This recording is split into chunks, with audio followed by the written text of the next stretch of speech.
Hi guys, this is Iceberg. Let's imagine you're out for a run on a subway or driving and your favorite album is playing in your ears, but without any annoying wires. Sounds fantastic? No, I'm gonna prove that it's reality. Alright, today I'm reviewing wireless IEMs or simply TVS, the GeekFly Vitas. They are packed with 6 drivers per ears. Yeah, you heard that right. ADD for bass, planar for mids, 2 BS for treble, and a pair of piezoelectric driver for ultra high and even bone conduction, so that vibration will reach your bones. And all of this in a shell format, but with the freedom of TVS. You can get them for about $350 on the discount, and whether it's a good deal, you will find in this review. Let's go! And before we begin, I wanna thank GeekFly for kindly providing Vitas for this review. All the purchase link you'll find in the description below the video. This is my first experience with this brand and wireless IEMs overall, and I hope it goes well. I will try to make the review simple, clear and objective as possible. So now, let's get started.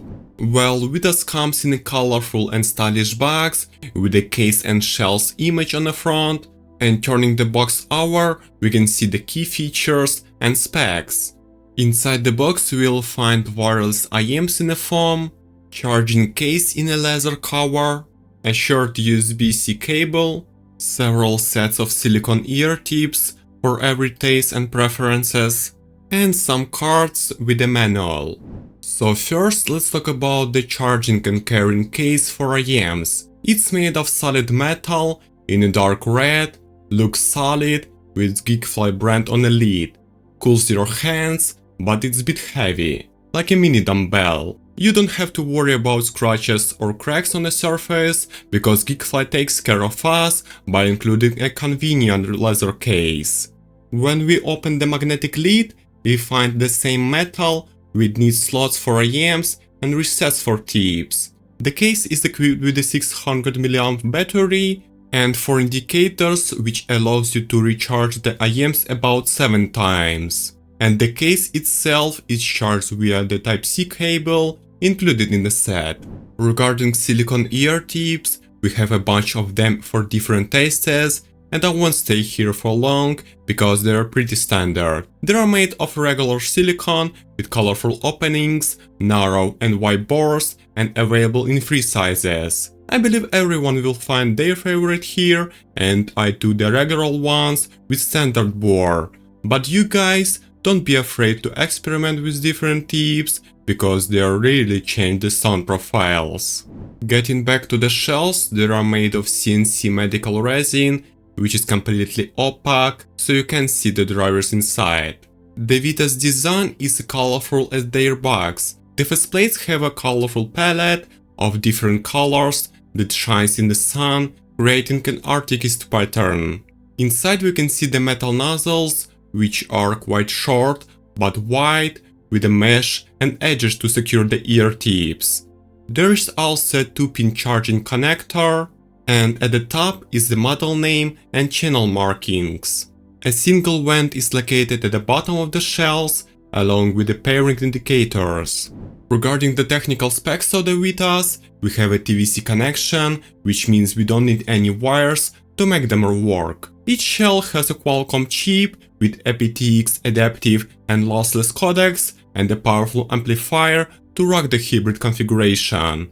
It also connects via Bluetooth 5.4, while the battery capacity is 85 mAh, providing up to 7 hours of continuous use.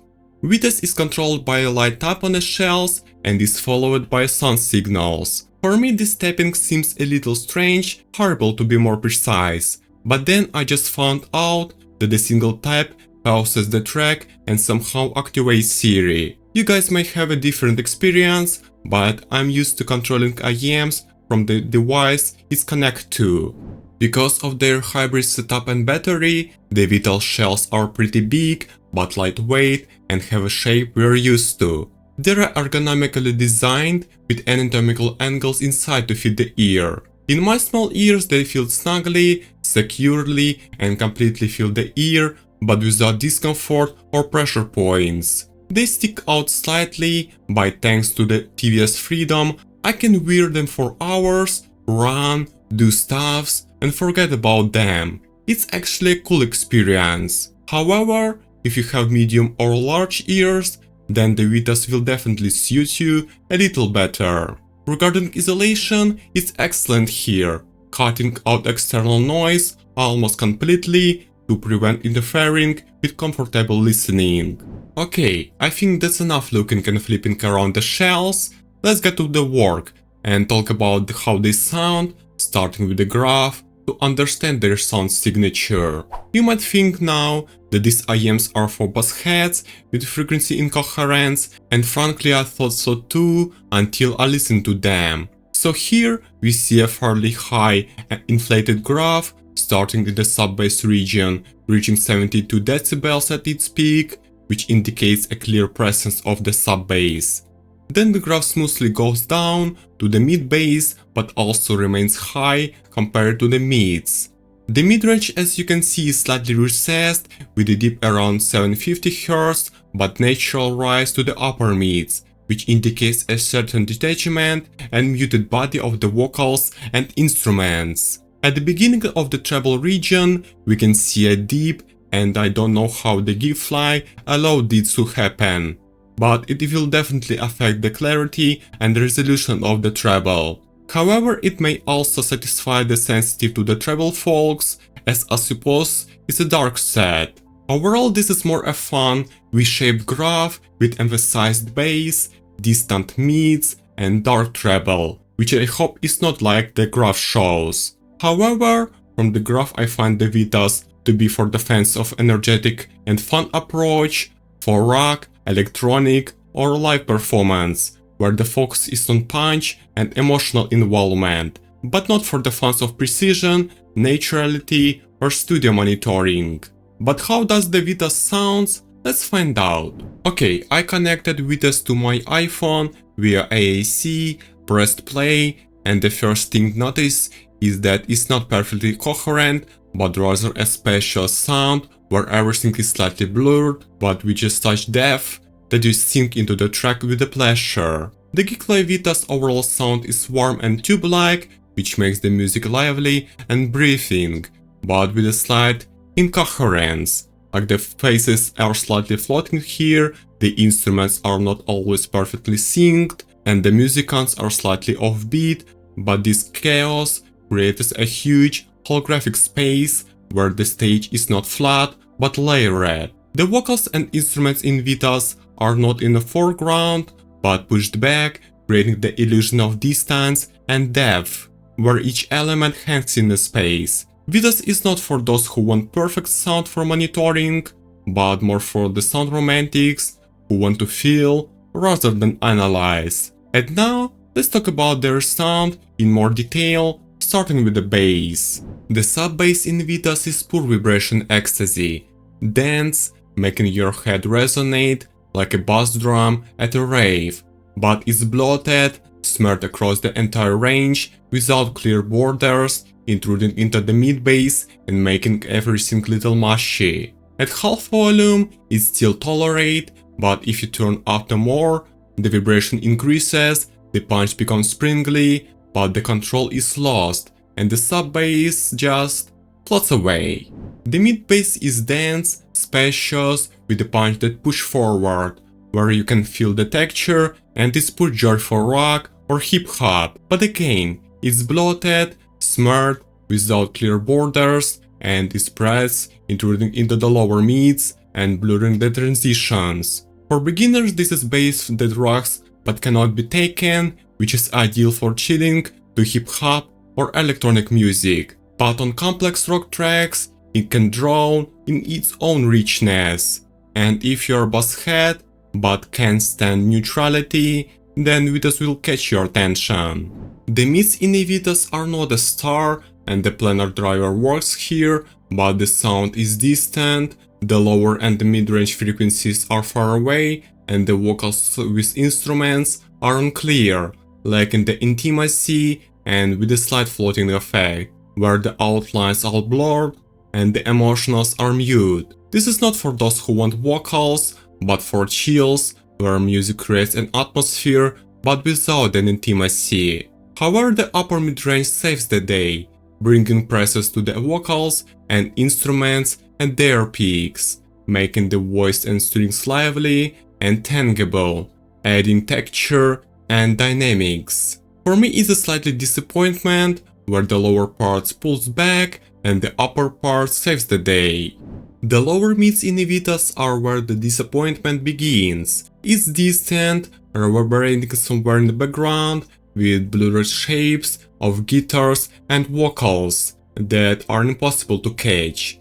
Density is here, but it's blurred and the instruments are distant from the listener. It's really weak, but EQ saves it by boosting the presence. But the upper mids are the lifesaver guys, and here Vitas comes to life, bringing presence, making the vocals takes on body and the instruments at their peaks takes on contour. They are closer, brighter, adding texture and emotion where the lower mids failed. Yeah, it's still not perfect, but the blurriness and distance fades away and suddenly a presence appears. In pop, the upper mids push the voice forward at the peaks, making it lively, textured and present. The drums and guitars at the peaks gain contour and the presence adds punch. Overall, the Vitas mid-range didn't impress me. It's just as distant and blurred, with vocals and instruments floating in the background, lacking the intimacy and warmth. The lower mids and mids are drowned out, but the upper mids are the hero, bringing presence at the peaks, piercing a lovely sound that makes the mids audible and a little emotional. For its price, the mids could be better, but if you're a vocal head, then EQ is must-have.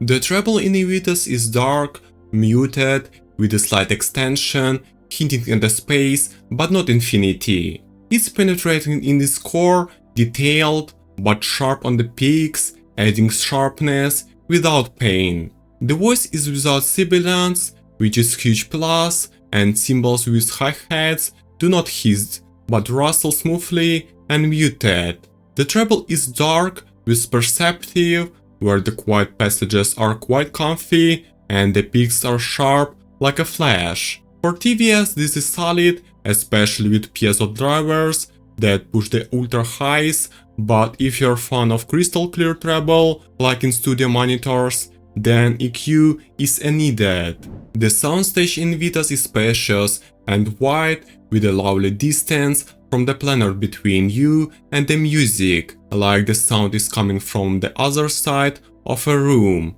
but without the delays and Bluetooth lags that are annoying in cheap TVS. But it's not analytical, guys, and for those who are used to extreme precision and sound reproduction. Instead, we have a weak separation due to the bloated bass that blurs the layers, and the visualization is hampered by poor coherence.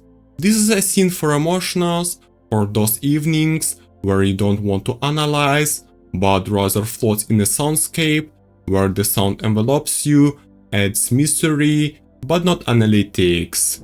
In conclusion, GeekFly Vitas is obviously neither a flagship killer nor just wireless IEMs, but rather a bold experiment with 6 drivers on each side. They feature Bluetooth 5.4, long battery life, attractive design, and uncomfortable feet that you're used to, and most importantly, TVS freedom that frees you from annoying cable. I wore them while out for runs, on walks, while creating a review of them, and of course, for hours listening to music, from metal to classical, and frankly, after wide options from SimGod, Zigod or Kivirs with a high-end DAC, their sounds seem less impressive to me, and maybe that's just my opinion, guys.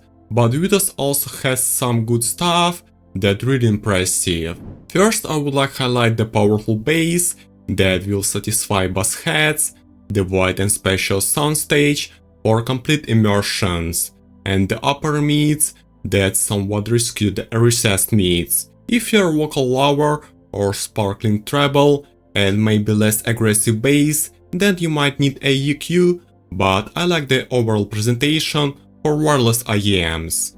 For 344, which is the Vitas price with a discount, it's a good deal, since you get wireless IEMs that are always ready to go and a decent upgrade in terms of sound from global brands like Apple and Samsung. Without the discount, I would think twice about buying them, but if you just want to listen to music with your emotions and body rather than listening to every detail, then Vitas is made for you.